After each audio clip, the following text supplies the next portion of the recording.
Hello, ഇന്ന് നമുക്ക് വളരെ പെട്ടെന്ന് തയ്യാറാക്കിയെടുക്കാൻ പറ്റുന്ന ഒരു സ്നാക്ക് റെസിപ്പിയാണ് ഞാനിവിടെ തയ്യാറാക്കുന്നത്. അപ്പോൾ ഇത് സ്നാക്കായിട്ട് മാത്രമല്ല, രാവിലെ ബ്രേക്ക്ഫാസ്റ്റായിട്ട് നിങ്ങൾക്കിത് തയ്യാറാക്കിയെടുക്കാൻ പറ്റും. നല്ല ടേസ്റ്റിയുമാണ്, അതുപോലെ തന്നെ ഈസി ആയിട്ട് റെഡിയാക്കാനും പറ്റും. അപ്പോൾ ഈ ഒരു റെസിപ്പി എങ്ങനെ തയ്യാറാക്കുക എന്നുള്ളത് നമുക്ക് വീഡിയോ കാണാം. ആദ്യം തന്നെ ഈ ഒരു ബൗളിലേക്ക് 2 മുട്ട പൊട്ടിച്ച് വയ്ക്കാം. ഇനി ഇതിലേക്ക് ആവശ്യത്തിനുള്ള ഉപ്പ് ആഡ് ചെയ്ത് കൊടുക്കുക. ഉപ്പെല്ലാം ആഡ് ചെയ്യുമ്പോൾ സൂക്ഷിക്കുക, കൂടിപ്പോകാൻ പാടില്ല. ഇനി ഇതിലേക്ക് ഞാൻ ആഡ് ചെയ്യാൻ പോകുന്നത് ഒരു ചെറിയ സവോള ചെറുതായി അരിഞ്ഞതും അതേപോലെ തന്നെ ഒരു 2 പച്ചമുളക് വട്ടത്തിൽ അരിഞ്ഞതും കൂടിയിട്ട് ഞാൻ ആഡ് ചെയ്ത് കൊടുക്കുന്നുണ്ട്. ഇനി നമുക്കിത് നന്നായിട്ട് ബീറ്റ് ചെയ്തെടുക്കാം. പിന്നെ പച്ചമുളക് എരിവിൻ്റെ അനുസരിച്ചിട്ട് നിങ്ങൾക്ക് ആഡ് ചെയ്യാം കേട്ടോ, കൂട്ടിയും കുറച്ചെല്ലാം ഇടാം. ഇനി ഇത് നന്നായി ബീറ്റ് ചെയ്തെടുത്തതിന് ശേഷം നമുക്ക് ഈ ഒരു മിക്സ് മാറ്റി വെക്കാം.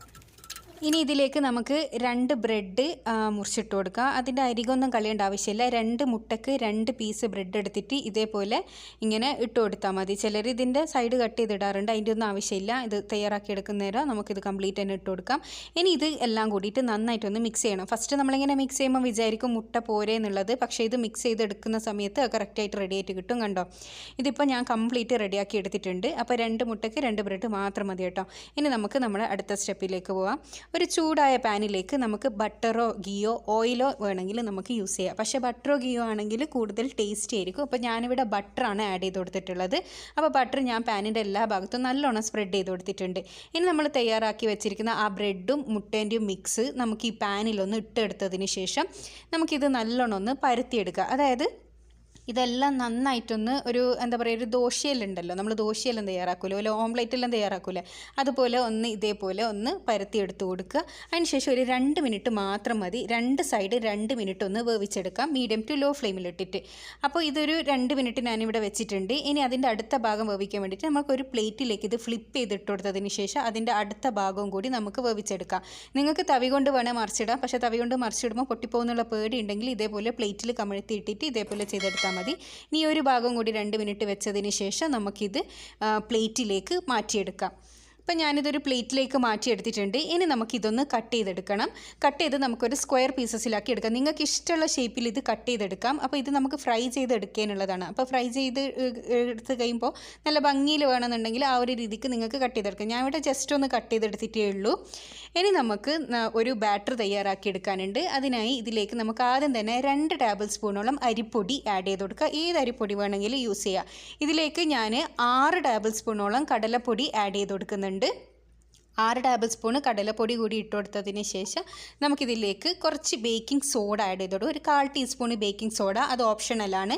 പിന്നെ red chilli flakes 1/2 table spoon, ആവശ്യത്തിനുള്ള ഉപ്പും കൂടി ഇട്ടിട്ട് കുറച്ച് വെള്ളം ഒഴിച്ചിട്ട് നമുക്കിത് കുഴച്ചെടുക്കണം. അതിന് മുന്നേ ഞാൻ 1/2 ടേബിൾ സ്പൂണോളം ജീരകത്തിൻ്റെ പൊടി ആഡ് ചെയ്ത് കൊടുത്തിട്ടുണ്ട്, അത് ഓപ്ഷണലാണ്.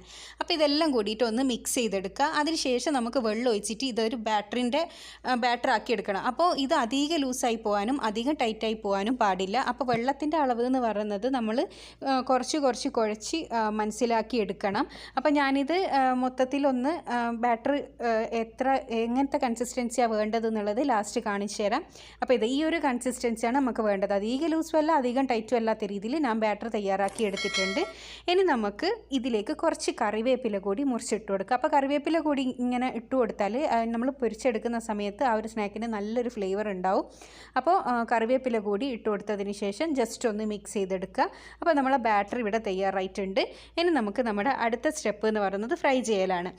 അപ്പോൾ ഫ്രൈ ചെയ്യാൻ ആവശ്യത്തിനുള്ള ഓയിൽ ഞാനിവിടെ ചൂടാക്കി എടുത്തിട്ടുണ്ട്. ഏകദേശം 1 കപ്പ് ഓയിൽ നന്നായി ചൂടാക്കി എടുത്തിട്ടുണ്ട്.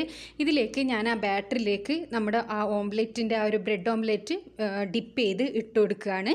അപ്പോൾ എല്ലാം നമുക്ക് അതേപോലെ തന്നെ ഓരോ പീസും എടുത്ത് നമ്മുടെ കടലമാവിൽ മുക്കിയിട്ട് ഈ ഓയിലിലേക്ക് ഇട്ട് കൊടുക്കുക. അതിനുശേഷം ഫ്ലെയിം മീഡിയം ടു ലോ ഫ്ലെയിമിലാക്കി വെക്കുക കേട്ടോ.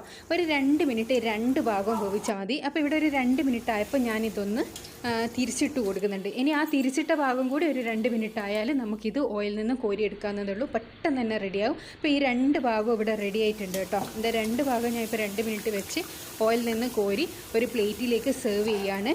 അപ്പോൾ ഇത് നല്ല ടേസ്റ്റി ആയിട്ടുള്ളൊരു സ്നാക്കാണ്, എല്ലാവരും ട്രൈ ചെയ്യണം. അപ്പോൾ ഇത് കാണാൻ വലിയ ഭംഗിയൊന്നും ഇല്ലെങ്കിലും നമുക്ക് ഭംഗിയായിട്ട് ഇത് ഫ്രൈ ചെയ്ത് എടുക്കാവുന്നതേ ഉള്ളൂ. ഞാനിവിടെ ജസ്റ്റ് സ്ക്വയർ ഷേപ്പിലും ട്രയാങ്കിൾ ഷേപ്പിലും എല്ലാം ഉണ്ട് ഇത്. അപ്പോൾ ഇത് കാണാൻ ഭയങ്കര ഭംഗിയൊന്നും ഇല്ലാത്തതാണെങ്കിലും കഴിക്കാൻ നല്ല ടേസ്റ്റി ടേസ്റ്റിയാണ്. ഒരു വെറൈറ്റി സ്നാക്കാണിത്. ഇതെന്തിനെക്കൊണ്ട് ഉണ്ടാക്കിയെന്ന് പെട്ടെന്ന് നമുക്ക് കഴിക്കുമ്പോൾ മനസ്സിലാവില്ല. അപ്പോൾ എല്ലാവരും ഇത് ട്രൈ ചെയ്ത് നോക്കണം. നല്ല ടേസ്റ്റിയാണ്. അപ്പോൾ ട്രൈ ചെയ്തതിന് ശേഷം നിങ്ങൾ അഭിപ്രായം അറിയിക്കാൻ മറക്കരുത്. പിന്നെ ചാനൽ സബ്സ്ക്രൈബ് ചെയ്യാതെ വീഡിയോ കാണുന്നതെങ്കിൽ ചാനൽ സബ്സ്ക്രൈബ് ചെയ്യുക. അടുത്തുള്ള ബെൽ ബട്ടണും കൂടി ഒന്ന് ഇനേബിൾ ചെയ്യുകയാണെങ്കിൽ ഞാൻ ഫ്യൂച്ചറിലിടുന്ന വീഡിയോസ് എല്ലാം നിങ്ങൾക്ക് നോട്ടിഫിക്കേഷനായിട്ട് ലഭിക്കുന്നതായിരിക്കും. അടുത്ത നല്ല വീഡിയോ ആയിട്ട് വീണ്ടും കാണാം. Thanks for watching.